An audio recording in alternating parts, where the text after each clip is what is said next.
CBI Haryana के एक छोटे गांव में एक दलित के घर पे लगी हुई आग में मरे हुए 2 बच्चों को न्याय नहीं दे पाई। सवाल वहीं के वहीं है। हमारे यहाँ से जो जुडिशरी सिस्टम है उस पर भी सवाल उठता है, क्या सीबीआई इतनी नाकारा है कि इस केस को सॉल्व नहीं कर पाई। नमस्कार, स्वागत है आपका हिंद वॉइस में। लेकर आया हूँ आपका अपना कार्यक्रम अशोक वानखेड़े बोलता है। अशोक वानखेड़े बोलता है तो फिर अशोक वानखेड़े तोलता भी है। इस बार तुलेगी सीबीआई। हमारे देश में हमेशा सीबीआई का एक हवा है। बार बार ये कहा जाता है कि सीबीआई जो केंद्र में सत्ता में होते हैं उनके हाथ में खेलती है। सर्वोच्च न्यायालय ने सीबीआई के बारे में बोला था कि ये सोने के पिंजरे का वो तोता है जिसका मालिक केंद्र सरकार होती है। उसके बाद 2014 में आने के बाद मोदी सरकार ने कहा था कि वो अब सारी संस्थाओं को जो कांग्रेस के समय चल रहा था वो होने नहीं देंगे। लेकिन स्थिति उससे भी ज़्यादा घटिया हो गई कि सर्वोच्च न्यायालय को सीबीआई के आपस में लड़ने वाले अधिकारी को और सीबीआई रॉ, सीबीआई ईडी इनके बीच में चल रहे झगड़े को सुलझने के लिए खुद उतरना पड़ा। और एक समय तो ऐसा आया कि सीबीआई वर्चुअली मतलब प्रैक्टिकल के लिए सर्वोच्च न्यायालय के अंडर चली गई थी। मैं सीबीआई की बात इसलिए कर रहा हूँ, मैं ले चल रहा हूँ आपको थोड़ा पीछे, आज से 5-6 साल पीछे। 19 अक्टूबर 2015 को हरियाणा के सुनपेड़ गांव में एक रात को 2:30 बजे एक दलित के घर को आग लगा दी गई। दलित जितेंद्र नाम था उसका। उस आग में उसकी 11 माह की बेटी दिव्या और 4 साल का बेटा वैभव दोनों मृत्यु को पा गए।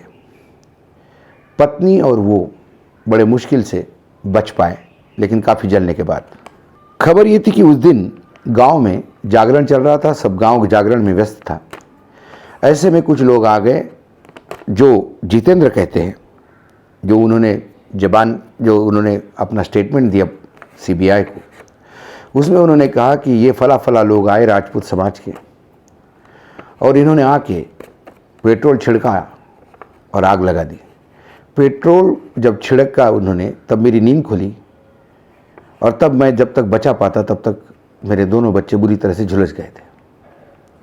उन्होंने नाम दर्ज रिपोर्ट करवाई, लेकिन कल 2021 में अप्रैल में 11 राजपूत समाज के जो लोग थे दोषी, उनको सीबीआई कोर्ट ने बरी कर दिया। अब मैं केस में वापस लेके चलता हूं। 5 अक्टूबर 2014 को, यानी 1 साल पहले इस हत्याकांड के, उस गांव में सुनपेड़ में 3 राजपूतों की हत्या हुई थी। उस गांव में राजपूत और दलितों का तनाव हमेशा बरकरार रहता था। उन 3 राजपूतों की हत्या के लिए जितेंद्र पे आरोप लगे थे। केस चलता गया, बात होती गई, लेकिन 1 साल बाद जितेंद्र का कहना है बदले की भावना से उसके घर से आग लगा के उसका परिवार समाप्त करने का प्रयास किया गया, जिसमें उसके 2 मासूम मारे गए।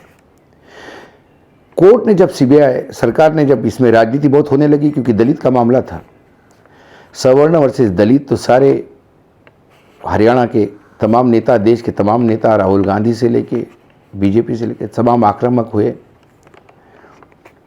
सब वहाँ पे मोर्चेबंदी हुई। पॉलिटिकल पार्टीज ने इसमें से बहुत माइलेज निकालने का प्रयास किया। लेकिन सीबीआई इंक्वायरी में जो कहानी जितेंद्र ने सुनाई थी, जो जितेंद्र ने जवाब दिया था कि कैसे ये लोग आए, कौन कौन आए, कैसे कूद के आए और कैसा इन्होंने पेट्रोल छिड़का, सीबीआई ने वो कहानी मानने से इनकार कर दिया। और सीबीआई कोर्ट ने आखिरकार 11 राजपूतों के नाम, जिसके नाम से एफआईआर दर्ज थी, उनको दोष मुक्त कर दिया। अब अहम प्रश्न यह है, सीबीआई इस केस में इन्वेस्टिगेशन क्या कर रही थी। सीबीआई का काम था उन 2 मासूम बच्चे के हत्यारों को ढूंढना। यदि 11 आरोपी वहां निर्दोष साबित होते हैं तो फिर असली आरोपी कौन थे, यहां तक सीबीआई क्यों नहीं पहुंच पाई। 2015 19 अक्टूबर 2015 से लेके आज के तारीख तक सीबीआई हरियाणा के एक छोटे गांव में एक दलित के घर पे लगी हुई आग में सुलझे हुए मरे हुए 2 बच्चों को न्याय नहीं दे पाई। और आज सीबीआई कोर्ट ने जब इन 11 लोगों को बरी किया तो ये केस बंद हो गया। सवाल वहीं के वहीं है। हमारे यहाँ से जो जुडिशरी सिस्टम है उस पर भी सवाल उठता है। ये बात अलग है कि जो छूटे हुए राजपूत हैं, जो निर्दोष घोषित किए गए, उन्होंने कहा कि हम हाईकोर्ट जाएंगे। हम हाईकोर्ट इसलिए जाएंगे कि जिन लोगों ने हमारी बदनामी की है उनके खिलाफ मुकदमा दायर हो, ये हम डिमांड करेंगे। क्योंकि उस टाइम सारे नेताओं ने दलितों का साथ देते हुए राजपूतों पे आग झोंकी थी, राजपूतों को कटघरे में खड़ा कर दिया था। वो सवर्ण आज अपनी उस समय की हुई बेइज्जती का बदला लेना चाहते हैं, और वो बदला भी न्यायिक रूप से हाईकोर्ट जाके। लेकिन अहम प्रश्न ये है, जो 11 महीने की दिव्या और 4 साल का वैभव, इनके हत्यारे कौन? इस बात का जवाब यदि इस देश की सबसे बड़ी जांच agency central bureau of investigation नहीं कर पाई तो क्या हम सीबीआई को सक्षम माने या ना माने? सीबीआई की औकात और सीबीआई ताकत, सीबीआई कोर्ट सबके सामने रखती है।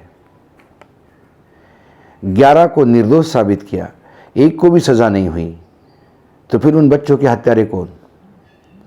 तो सीबीआई इतने टाइम तक, 6 साल तक उन 11 लोगों के खिलाफ सबूत नहीं जुटा पाई या उस केस को जस्टिफाई नहीं कर पाई, तो फिर उन लोगों को अरेस्ट क्यों किया था? उनको सीबीआई ने आरोपी क्यों बनाया था? या उसमें कुछ पैसा चला है? देखिए, क्योंकि अब रिजल्ट आ गया है तो इसमें सवाल तो कई उठेंगे। पहला, क्या सीबीआई इतनी नाकारा है कि इस केस को सॉल्व नहीं कर पाई, या इसमें रिश्वत चली है जिसमें केस ही कमज़ोर किया गया? क्योंकि जिसके बच्चों की हत्या हुई, जो चश्मदीद गवाह था, उसने बताई हुई कहानी सीबीआई ने मानने से इनकार कर दी, तो फिर क्या पिता ही दोषी है अपने बच्चों की हत्या का? ऐसे कई सवाल उठेंगे। और सबसे अहम सवाल, जब भी ऐसे कांड होंगे तो क्या हमारे देश के नेता दलित, राजपूत, उच्च जाति, नीची जाति, हिंदू, मुस्लिम करने के लिए टूट पड़ते हैं? क्या इससे कोई सबक लेंगे? एक कुछ अहम सवाल मैं आपके सामने छोड़ के जा रहा हूं। सीबीआई की औकात का, हमारे नेताओं की नेतागिरी का, और सबसे बड़ा सवाल 11 साल की बच्ची और 4 साल के बेटे की हत्या के आरोपियों का। इसका जवाब कौन देगा, ये आप तय कर लीजिएगा। क्योंकि बार बार हम कहते कि सीबीआई इंक्वायरी होगी, सीबीआई इंक्वायरी होगी, तो सीबीआई इंक्वायरी के मायने क्या है?